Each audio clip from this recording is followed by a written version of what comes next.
Hello les glitches, comment ça va? Alors, ça va? Vous avez bien passé cette jolie pleine lune en balance avec ce portail énergétique du 14 qu'on a hier? Vous êtes toujours en vie?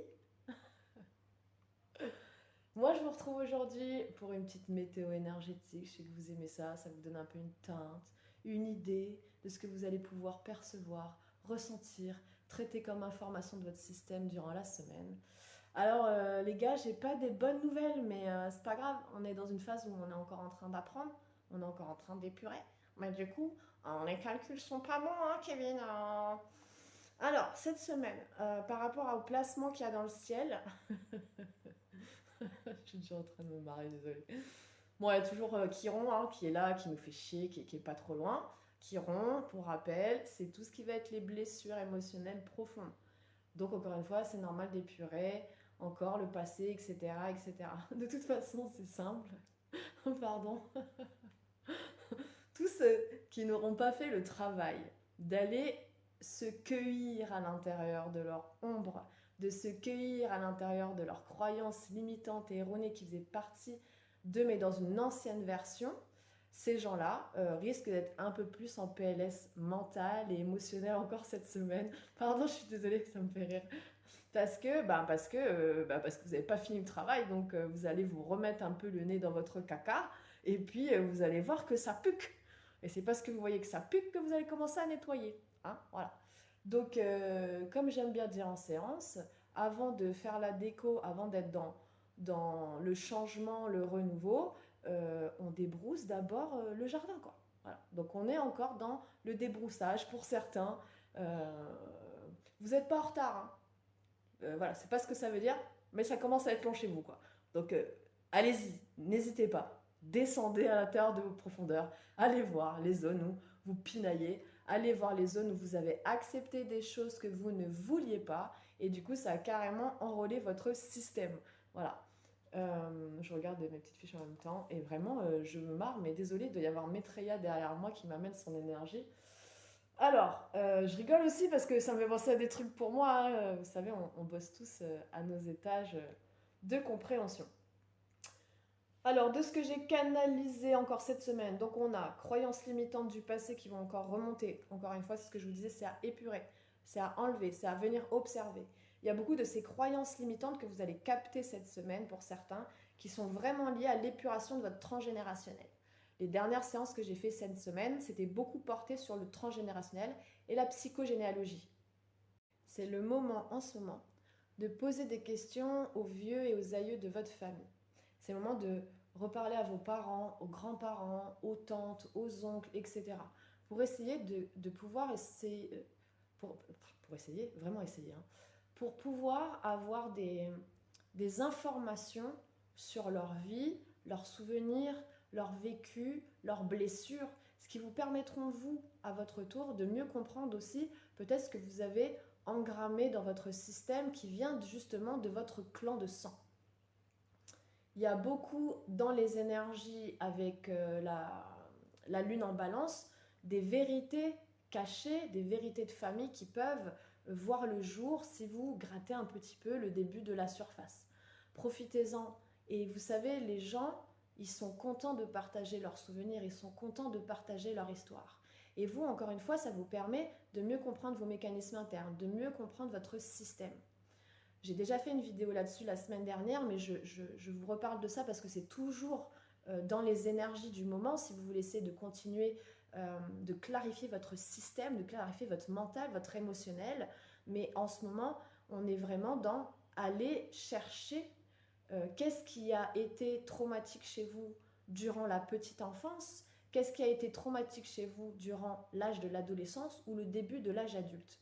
C'est le moment de retourner fouiller dans les vieux cartons, tous les trucs qu'on a rangés dans le fond, qu'on s'est dit, bah, j'ai pas le temps, émotionnellement, je peux pas traiter l'info, je verrai plus tard. Plus tard, c'est maintenant. Alors, encore une fois, il n'y a pas d'obligation, mais les portails d'énergie qu'on va avoir en ce moment sont d'une densité magnifique pour pouvoir faire cette épuration quasi totale de votre système. Il va vous rester 0,3. Donc vous aurez à bosser des choses qui sont vraiment des petites brides en ligne de fond. Mais pour ça, il faut faire l'épuration. Si vous ne prenez pas ce temps-là, ce qui est ok, vous avez le droit, encore une fois, vous n'êtes pas en retard. Mais vous allez vraiment comprendre dans les mois à venir qu'effectivement, vous allez encore engrammer des mécanismes de répétition dans les situations que vous allez vivre parce que vous n'aurez pas été au bout de la conscientisation de vos blessures de début d'incarnation, donc enfance, adolescence, début de l'âge adulte. Travailler aussi en ce moment, vu que c'est le relationnel avec la pleine lune en balance, tout l'aspect relationnel. Donc les relations au sens global, et si on parle des relations amoureuses, comment vous vous placez dans le couple? Comment vous êtes avec votre énergie masculine, votre énergie féminine? Parce que c'est pas fille-garçon, encore une fois. Il y a des couples avec des femmes qui vont avoir une énergie yang et un homme yin, et des couples qui vont être avec homme yang, femme yin. Et en même temps, c'est l'énergie yin et yang. Parce que vous pouvez très bien donc, être un homme yin, être une femme yang, etc.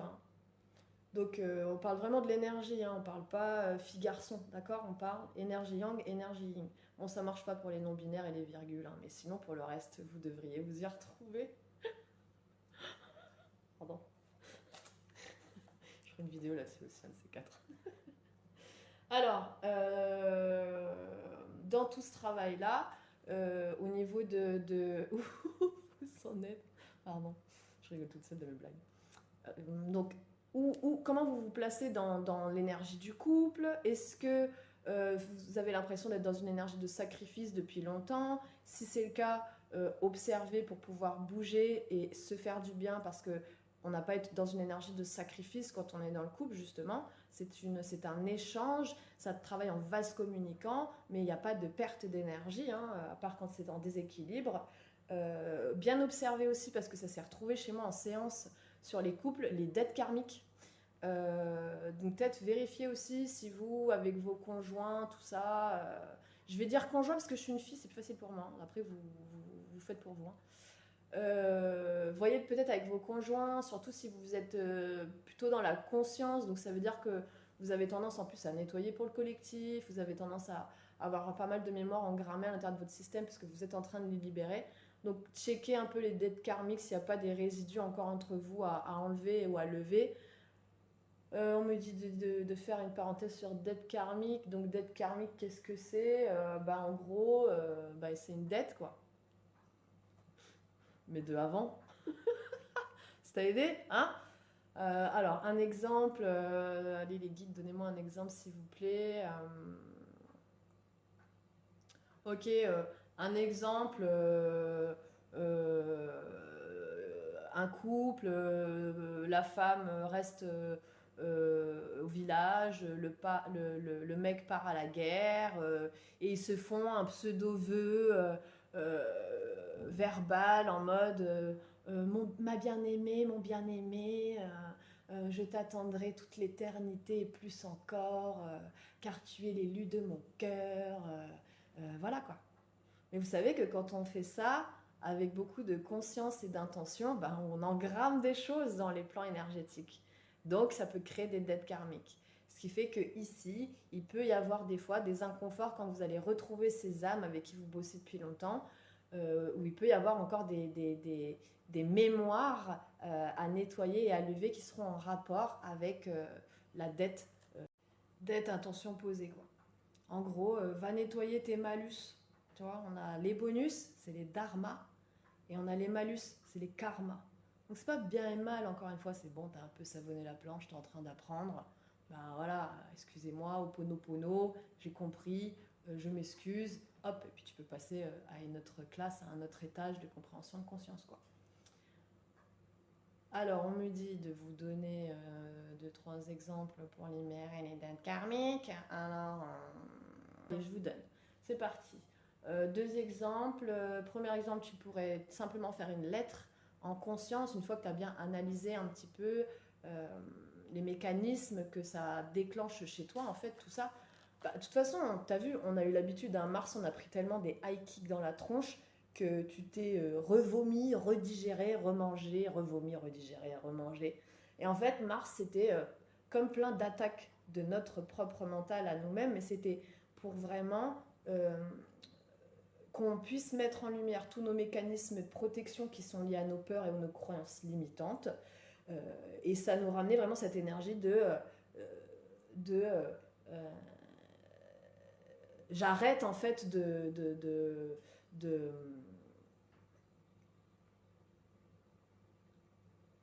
j'arrête de remettre à l'extérieur ou sur les autres les choses, alors qu'en fait je suis responsable de mon incarnation. Il y a une phrase que j'adore dans le film Mange, Prix, M avec Julia Roberts.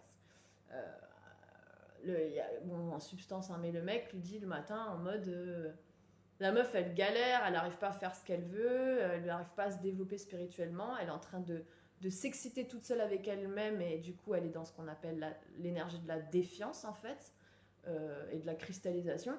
Et le mec il lui dit mais en fait, tous les matins tu choisis tes vêtements.